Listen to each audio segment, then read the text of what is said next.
ഭാഗ്യമുള്ളതുകൊണ്ട് രക്ഷപ്പെട്ടു. ഞാനൊക്കെ ചെറുപ്പത്തിൽ എന്തോരോ കോമ്പറ്റീഷൻ വിൻ ചെയ്തേക്കണം അറിയൂ. മൈക്ക്, യു ആർ എ തള്ളുവീരൻ. എന്റെ കൂടെ ഉണ്ടായിരുന്നിട്ട് എന്റെ ഉള്ള കോൺഫിഡൻസ് കൂടി കളയായിരുന്നു. അത് പിന്നെ പരിക്ക് പറ്റണല്ലോ എഴുതി പറഞ്ഞതല്ലേ. ഞാനൊരു ഡോക്ടറല്ലേ കുട്ടി. പറ്റുന്ന പണിക്ക് പോയാ പോരെ. ഞാൻ ഭയങ്കര ടയേർഡാ, ഒന്ന് ഉറങ്ങണം. സൂക്ഷിച്ചൊക്കെ വണ്ടി ഓടിക്കണേ. ഓ, വണ്ടി ഓടിക്കാനെ പഠിപ്പിക്കല്ലേ. കൊച്ചമ്മ വന്നേക്കണം. വെറുതെ നിങ്ങൾക്ക് ഇടിക്കൊണ്ട് മൈക്ക്.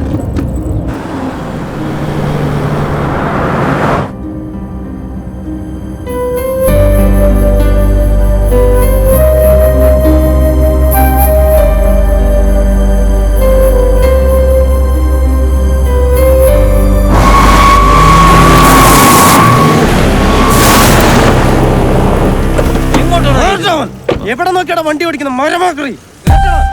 ഏത്തന്റെ നെഞ്ചത്തോട്ട് താനൊക്കെ വീട്ടിൽ പറഞ്ഞിട്ടാണ് വന്നേക്കുന്നത്. മര്യാദയ്ക്ക് റോട്ടിൽ കൂടെ നോക്കി വണ്ടി ഓടിച്ചിട്ടുണ്ടല്ലോ, ചവിട്ടിക്കൂട്ടി ഞാൻ വലിച്ചെറിയും കേട്ടോ. അവന്റെ മിസ്റ്റേക്ക് അല്ലേ മൈക്ക്.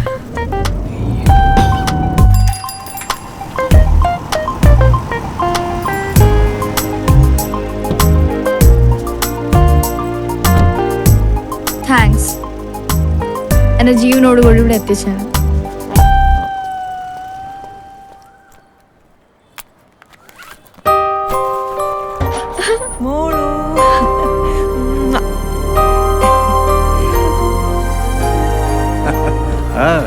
കൺഗ്രാറ്റ്സ്. Thank you.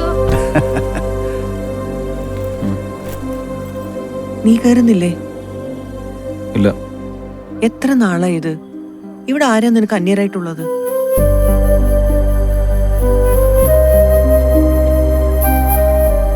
ആരോടാ ഈ വാശി? മമ്മിയുടെ ജീവിതത്തിൽ ഇടപെടുന്നില്ലല്ലോ. നിങ്ങളുടെ സന്തോഷം കാണാൻ എനിക്കിഷ്ടം. അതുപോലെ എന്റെ വാശി നോക്കട്ടെ. ജനിക്ക് അവളുടെ സ്വന്തം പപ്പയെ പോലെ ആന്റണി. സ്വന്തം അപ്പയല്ലല്ലോ.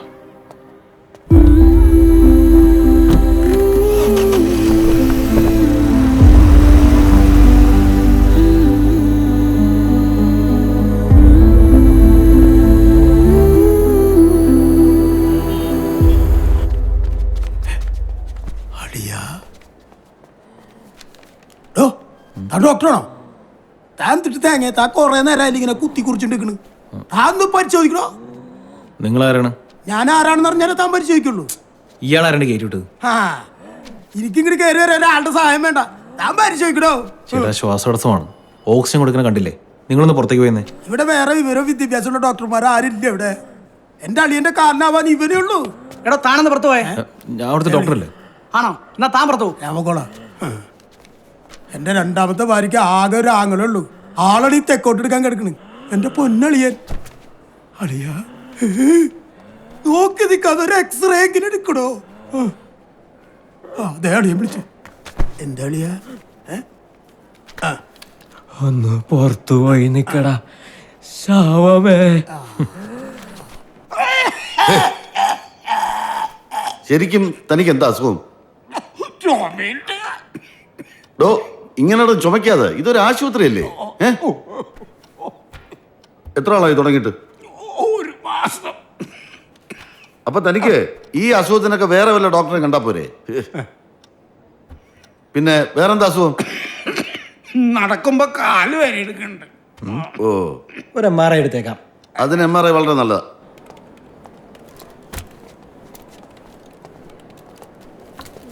മൈക്കിൾ, ഒന്ന് വാ. നിനക്ക് കുറച്ച് റെസ്പോൺസിബിലിറ്റിയുടെ കുറവുണ്ട്.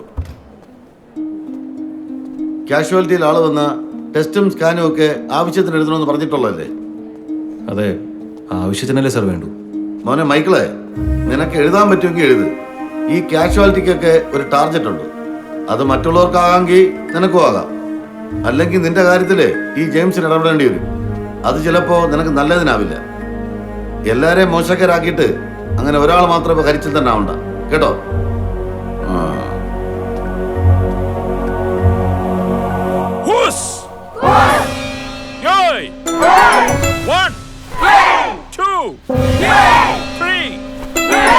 ഒരു കരാട്ടക്കാരൻ എന്ന് പറഞ്ഞാൽ ഒരു കലാകാരൻ കൂടിയാണ്. അവൻ ഒരുവന്റെ ശരീരം മാത്രമല്ല മനസ്സും കീഴടക്കാൻ പറ്റും. കേട്ടിട്ടില്ലേ? Jackie Chan. Bruce Lee, Jet Li, Tony Jaa. നിങ്ങളുടെ ഏറ്റവും വലിയ ഭാഗ്യം എന്ന് പറഞ്ഞു കഴിഞ്ഞാൽ എന്നെ പോലെ ഒരാളെ കോച്ചായിട്ട് കിട്ടിയെന്നുള്ളതാണ്. ഒരു കായിക താരം എന്നുള്ള നിലയ്ക്ക് നിങ്ങൾക്ക് പണമുണ്ടാക്കാൻ പറ്റും, പ്രശസ്തി ഉണ്ടാക്കാൻ പറ്റും, അംഗീകാരങ്ങൾ ഒരുപാട് കിട്ടും. അതിനുള്ള വഴികൾ എന്താണെന്ന് എനിക്കറിയാവുന്നതുകൊണ്ട് മാത്രമാണ് മറ്റുള്ള കോച്ചുകളിൽ നിന്ന് ഞാൻ വ്യത്യസ്തനായിട്ട് മാറുന്നത്. ഇതൊക്കെ അറിഞ്ഞ ചേട്ടൻ എന്താന്നും കിട്ടാഞ്ഞേ?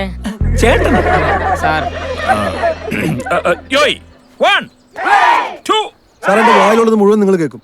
കൊച്ചിന്റെ കൈ ഓടിക്കല അഭ്യാസം ഇവിടെ എന്താ നടക്കുന്നത് എനിക്കറിയണല്ലോ. അല്ല, പിള്ളേരുടെ പ്രാക്ടീസിനെ പറ്റി പോയതാണ്. സത്യം പറഞ്ഞാൽ ആദ്യമായിട്ടാണ് ഇങ്ങനെ.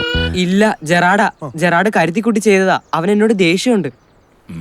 ആരെ ഈ ജെറാഡ്?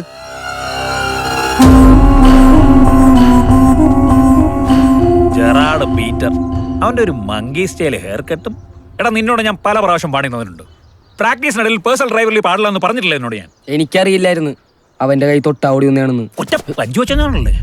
അല്ല, മനഃപൂർവ്വം അല്ല. അല്ല മാസ്റ്റർ, ജെറാഡ് ഗേൾസിനോട് മോശമായിട്ട് പെരുമാറാറുണ്ട്.